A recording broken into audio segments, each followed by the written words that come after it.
नमस्कार, मैं हूं अभिषेक। आप देख रहे हैं मनी 9। और नमस्कार, मैं हूं संदीप।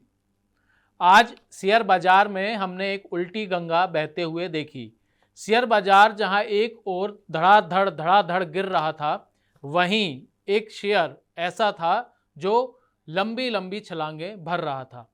निफ्टी का फाइनेंस इंडेक्स आज सबसे ज़्यादा 2.25% टूटा है, लेकिन इस इंडेक्स या इस सेक्टर की एक कंपनी थी जो लगातार ऊपर की तरफ भाग रही थी। इस कंपनी का नाम है IIFL हाउसिंग फाइनेंस कंपनी। इस कंपनी IIFL फाइनेंस, अच्छा हाउसिंग फाइनेंस तो लिस्टेड नहीं है ना? नहीं, वो उसका सब्सिडियरी है। अच्छा, फाइनेंस तो पैच करके बोले अपने यहाँ से। शुरू देख लीजिए कैसे करना है। क्यों सर, पैच करके बोल दे। हाँ वही तो कट जाएगा। हाँ वही तो। ठीक। तो पैच कंपनी का नाम है IIFL फाइनेंस। कंपनी में इतना जो शेयर है वो इतना तेज क्यों भागा आज, आइए जानते हैं हमारे साथी संदीप ग्रोवर जी से। संदीप जी, क्या वजह है कि IIFL आज जो शेयर है 7.5% आज भागा है, जबकि जो इंडेक्स है वो 2.25% टूटा है?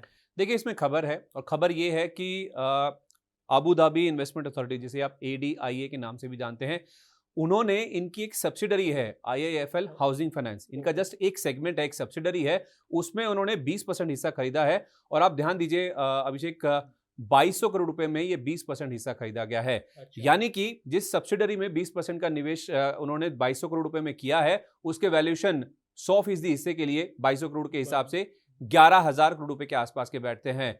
कल की क्लोजिंग यानी 9 जून की क्लोजिंग अगर आप देखें तो उस हिसाब से 12,480 करोड़ रुपए के आसपास का टोटल मार्केट कैप था पूरी कंपनी का। जिस IIFL फाइनेंस की आप बात कर रहे हैं, करीब 12,500 करोड़ रुपए के आसपास का मार्केट कैप था। यानी कि अगर आप IIFL हाउसिंग फाइनेंस, जिसकी 11,000 करोड़ की डील हुई है, उसको निकाल दें तो जो बाकी बचा कारोबार है वो महज 1,500 करोड़ रुपए के आसपास की रकम में आपको मिल रहा है। तो उस लिहाज से देखा जाए, जो डील हुई है काफी अट्रैक्टिव वैल्यूएशंस भी हुई है। और उसके बाद जो बाकी बचा हुआ कारोबार है, वो आपके मन में सवाल होगा वो कितना बड़ा है, जिसकी 1,500, कौन सा कारोबार? हाँ कौन सा कारोबार है जिसकी 1,500 करोड़ रुपए के आसपास की वैल्यू बताई जा रही है। देखिए, जो बाकी बचा हुआ कारोबार है जिसकी 1,500 करोड़ रुपए के आसपास की वैल्यू की हम बात कर रहे हैं, उसमें इनका गोल्ड लोन भी शामिल है, उसमें इनका माइक्रो फाइनेंस कारोबार भी शामिल है, और उसके साथ साथ तीसरा इनका जो डेवलपर लोन है वो भी इसमें शामिल है। अब आप इसे हल्के में मत आंकिए। अगर आप 1,500 करोड़ रुपए के आसपास की रकम कह रहे हैं तो उस लिहाज से कारोबार बिल्कुल भी छोटा नहीं है। मैं आपको बताता हूं कि कितना बड़ा कारोबार है ये। अगर आप बीते वित्त वर्ष की बात करें, FY22 में करीब 700 से 800 करोड़ रुपए के आसपास का मुनाफा इन 3 कारोबार से हुआ था। मतलब जो 1,500 करोड़ का कारोबार हाँ, है, जो बचा हुआ कारोबार 800 करोड़ रुपए का मुनाफा हुआ था। 800 करोड़ रुपए के आसपास का मुनाफा हुआ था।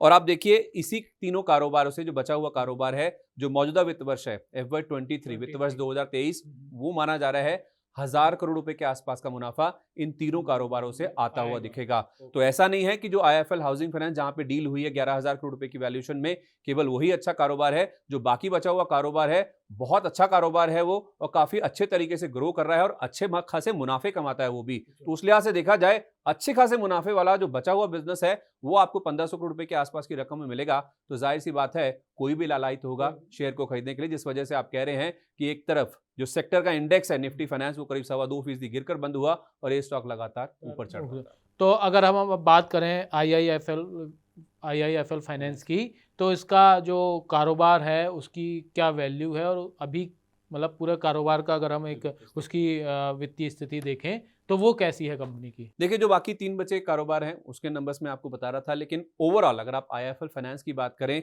तो आप इनके नंबर्स FY20 यानी वित्त वर्ष 2020 के देखिए तो उसमें 500 करोड़ रुपए के आसपास का मुनाफा था।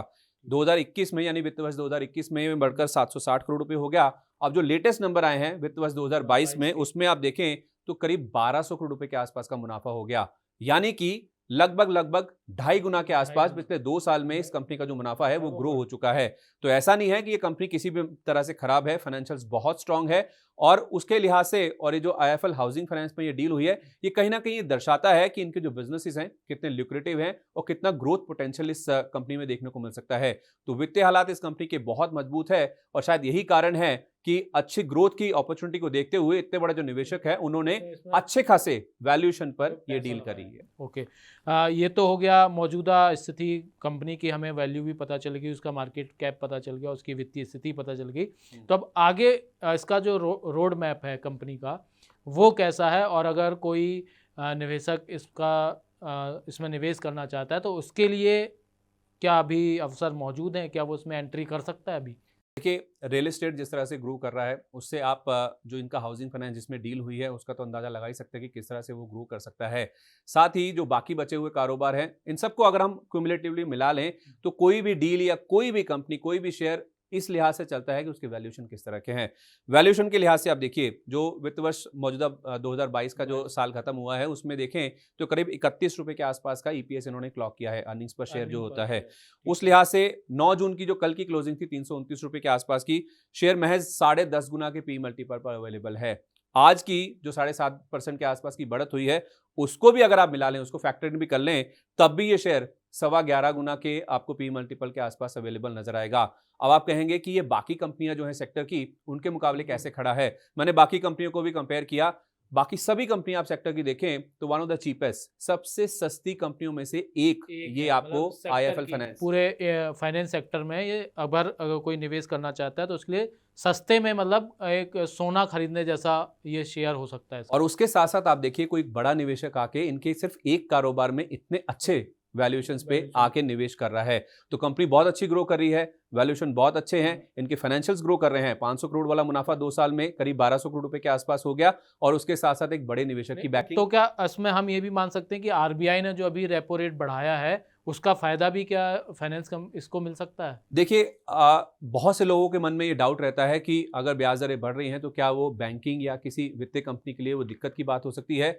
एक प्रूवन फैक्ट है कि ओवर द लॉन्गर टर्म जब भी ब्याज दरें बढ़ती हैं तो किसी भी वित्तीय कंपनी या एनबीएफसी के लिए या किसी भी बैंकिंग स्टॉक के लिए, बैंकिंग कंपनी के लिए ये अच्छा माना जाता है। उनके जो मार्जिन्स हैं उसमें कहीं ना कहीं बढ़ोतरी देखने को मिलती है, तो उसका भी इम्पैक्ट यहाँ पे देखने को मिलेगा। मतलब नेट इंटरेस्ट इनकम है जो वो आगे बढ़ सकता है, नेट इंटरेस्ट इनकम और उसके साथ साथ नेट इंटरेस्ट मार्जिन जिसे हम निम कहते हैं वो भी कहीं ना कहीं इंप्रूव होता हुआ दिखेगा। और इसके तो आप देखिए 4 कारोबार हैं, 3 कारोबार के तो हमने मुनाफे के नंबर बात कर ली और चौथे में एक बड़ा निवेशक अच्छे खासे वैल्यूएशंस पे आके निवेश कर रहा है, तो ये अपने आप में दर्शाता है कि इस कंपनी का जो आउटलुक है वो बेहद स्ट्रांग है। आप अपने वित्तीय सलाहकार से बातचीत कीजिए, उनसे राय लीजिए, उसके बाद आप चाहें तो इसमें निवेश के मौके देख सकते हैं। संदीप जी, आज जो आपने आईआईएफएल फाइनेंस के बारे में हमारे दर्शकों को जो जानकारी दी, उम्मीद है वो उन्हें ज़रूर पसंद आई होगी और वो ज़रूर इसका फ़ायदा उठाएंगे।